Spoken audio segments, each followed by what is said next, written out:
Welcome back to Astrology Today with Jeff Harman. I am Ella, Jeff's assistant. Great to see you. Happy full moon. We're experiencing September's full moon, and it's quite exciting. Of course, Jeff's going to go into that, and he's also going to touch on our hot topics and current events.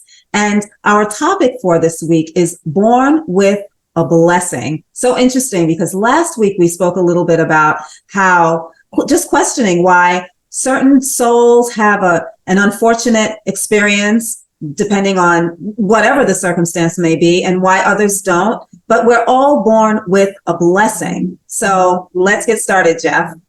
All right. Yeah. So, that's a big topic we're going to go into, and we'll have to keep it short, but it's going to be fun to get into that one. So I just wanted to cover a couple of current events right now that's going on that correlates very much with the astrology. Congress just released like 700 pages of influence peddling on the Biden regime. And of course, the whole government's going to look the other way. But the impeachment inquiries are all going on, slow as snails. And of course, everybody's watching that on the news if you're tuned into the right station. Trump got again indicted, not only indicted, but he got convicted of fraud. And so now he's appealing that. So the games just keep going on. And it's getting crazier and crazier in the political scene. So we'll see where that's all at. A lot of people have been also mentioning, and I've heard this on the news too, likening the United States to the Roman Empire. That seems to be on the consciousness of a lot of people. It's actually on a couple of news broadcasts I just saw lately.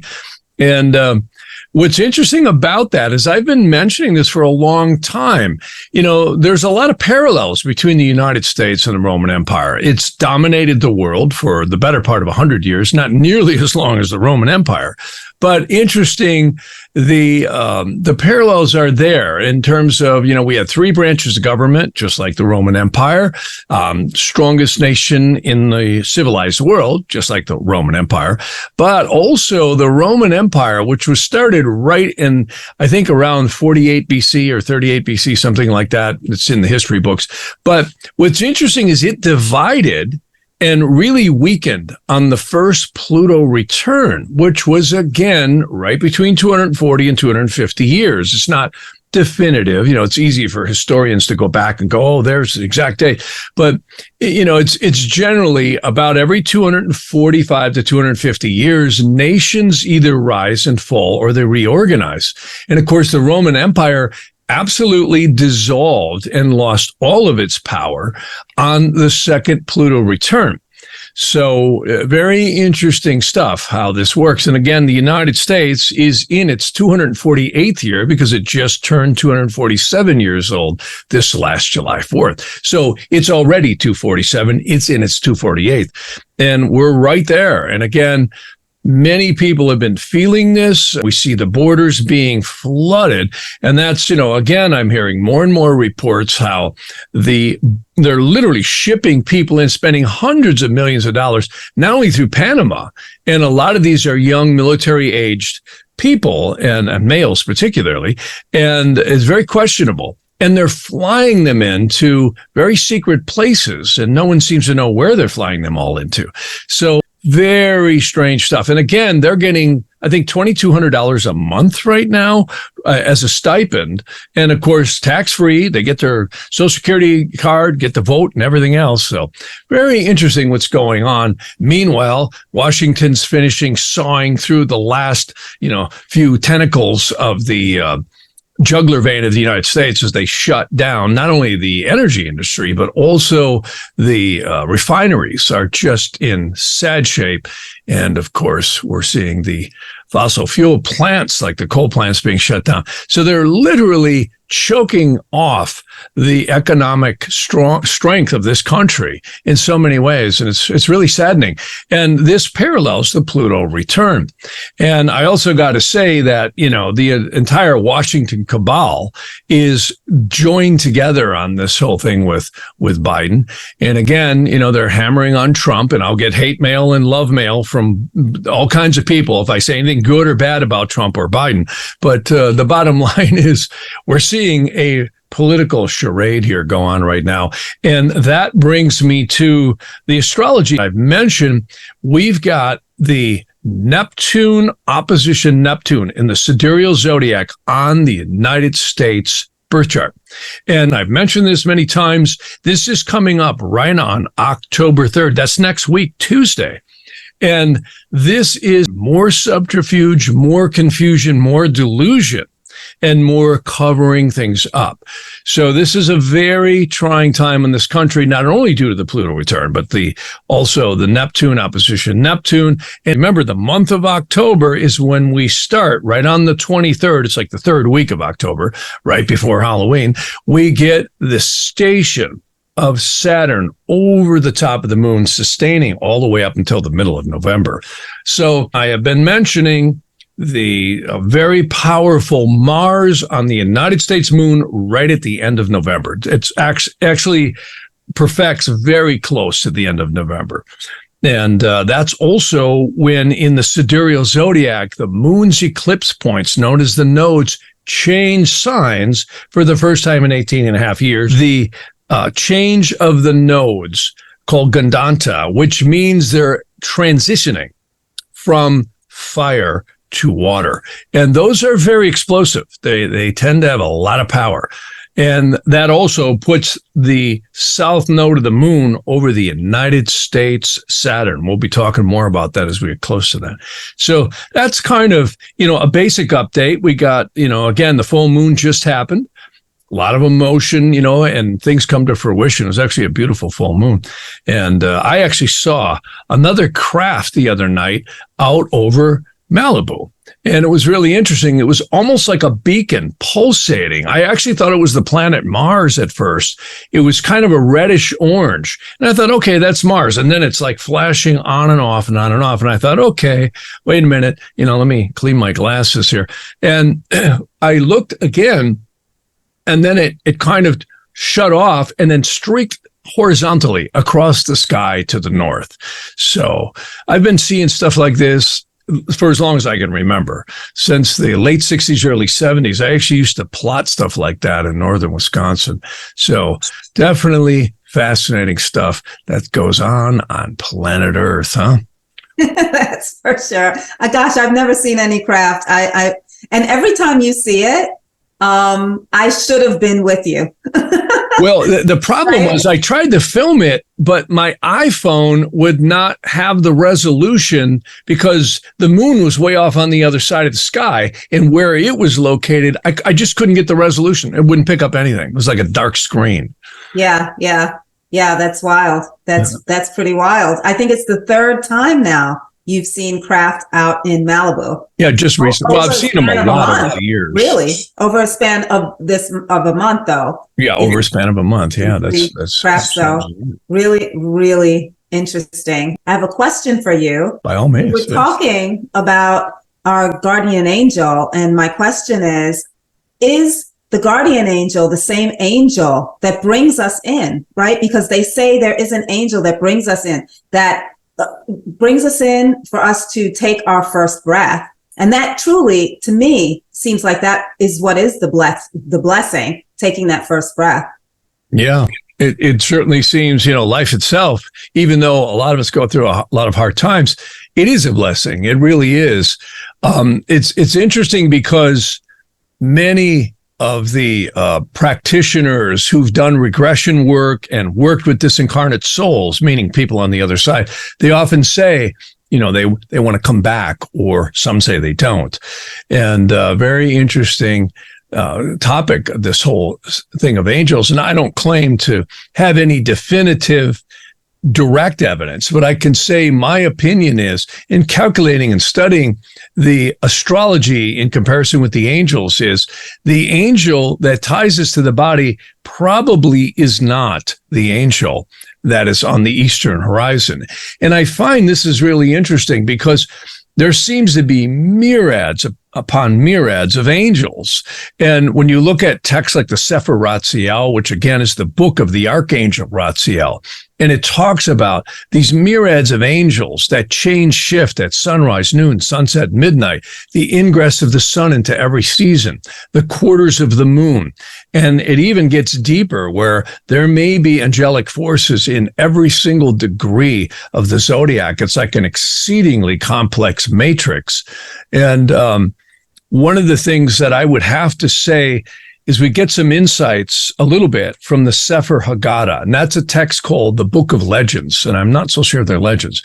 And they say this same angel that ties us to the body at first breath will come and get us again and take us away. That legend is actually in the book. And interesting, there was a kind of an interesting movie with Anthony Hopkins and Brad Pitt, which was called Meet Joe Black. And Joe Black was the angel that took over Brad Pitt's body when he got killed in a car accident and possessed his body. And he was the angel of death now in physicality, coming to take Anthony Hopkins, who was a rich businessman, away. Cool movie. You should see it.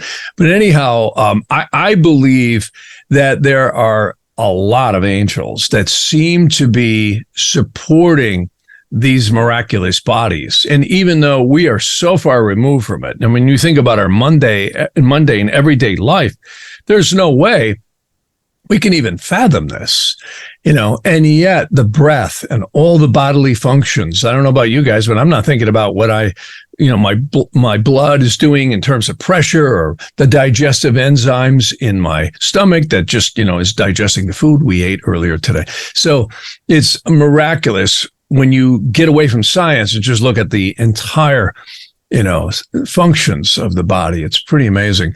And they say these angels rule many different areas. Even in Vedic astrology, when you shift dosha lords, the angel ruling the exact degree of that planet also has an influence upon you during that dosha period. And then there's the sub-periods. So clearly we've got a matrix here in the entire zodiacal makeup, which is really deep stuff. There's a lot of ancient documents in India that connect to the Puranas, and people may have heard of a text called The Secret Doctrine. Ledbetter and Blavatsky, these are two individuals in the 1800s, went over to India. And they had run into all these secret doctrines, and they created a book called The Secret Doctrine.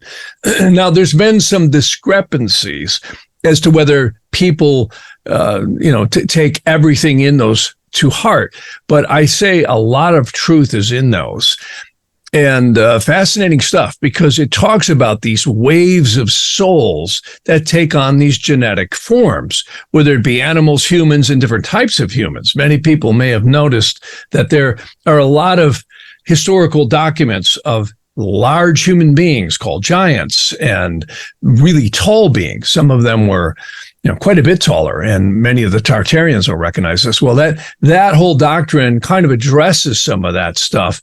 And not to get too far off base here to our topic, but it sure seems to be the earth is a place where spirit becomes manifest into the blessing of life. And it's deep stuff. It really is. And there's a lot of evidence to support what I'm saying.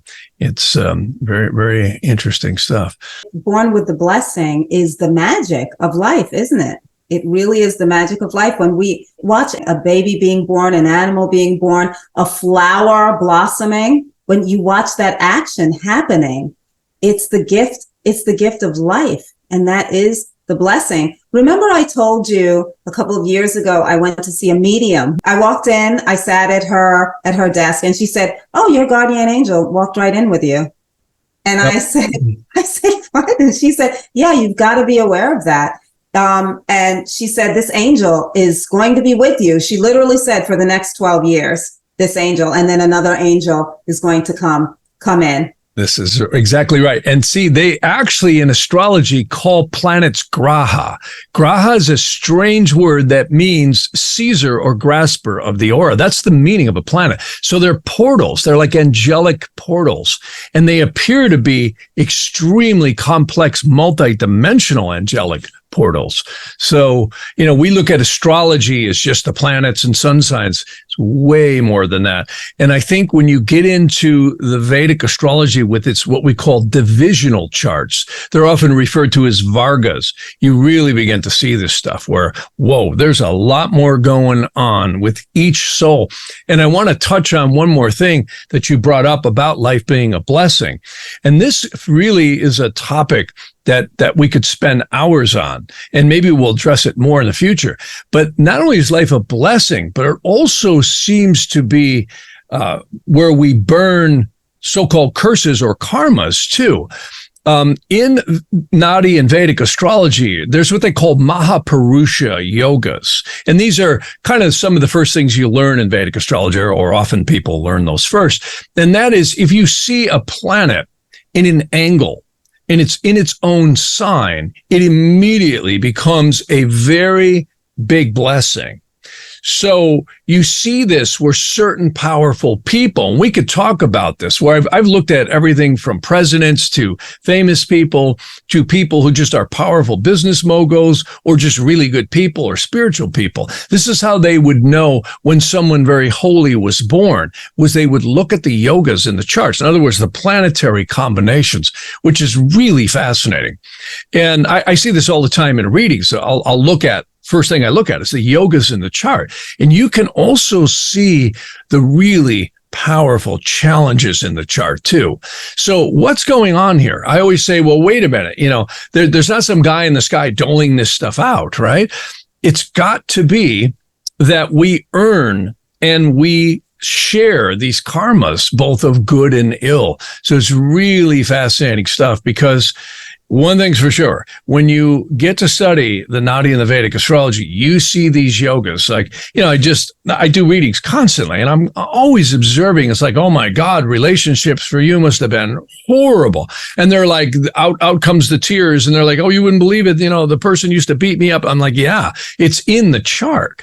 Or you'll see someone say, I'll look and say, oh my God, your mother was like an angel. How did you know? Well, it's in the chart. So when you look at these things, there may be our own making of blessings. And, you and I were talking the other day where I have a particular person in my family where I'm so sad because this person's going to pass away in the same consciousness that they're locked into right now. And this is a very dangerous place. When we exit these bodies, we will tend to create the same psychonoetic environment, because that's where the consciousness is at. And they say one of the ways to escape from Alcatraz and get out of here, not that this is a totally bad place, but Earth is not an easy place. It's a place of both good and evil. And it seems to be when the karmas burn off, combined with conscious self-awareness of the game we're in.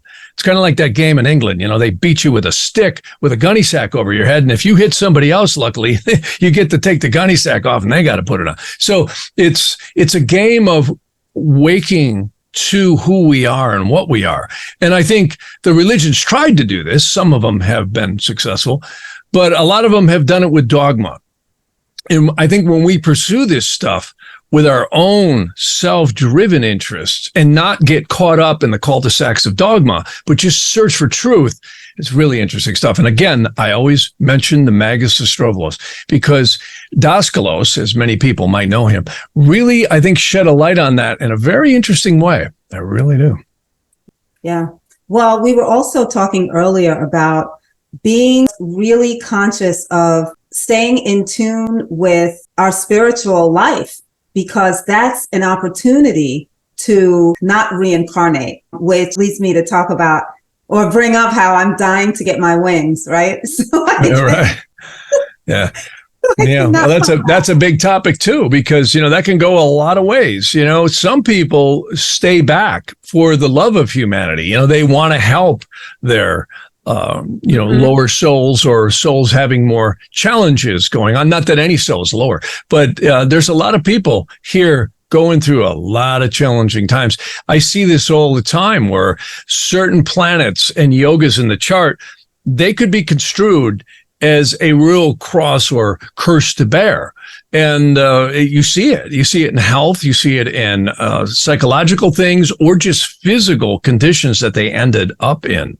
And then you see the other blessings. You know, we often think these people who have all this money and all this power are so happy. I know I've got a few of them for clients, and let me tell you, I see some of them really miserable. Even though they've got all this power and money, they're not that happy. Some of them are. You know, there's no simple rule. It really seems like planet Earth is the soul cauldron. It has just about every flavor of reality you can think of on the physical plane, anyhow. So, really, really does. Well, I know we had to be short. You had to be short this week, Jeff. But thank you so much for this. And like you said, we should go into this more. If you guys would like for us to go into it more, let us know in the comments below, because I find it very, very interesting. There's so much to talk about. Thank you, Jeff. Thank you all for joining us this week. Happy full moon, and we'll see you next time on Astrology Today with Jeff Harman.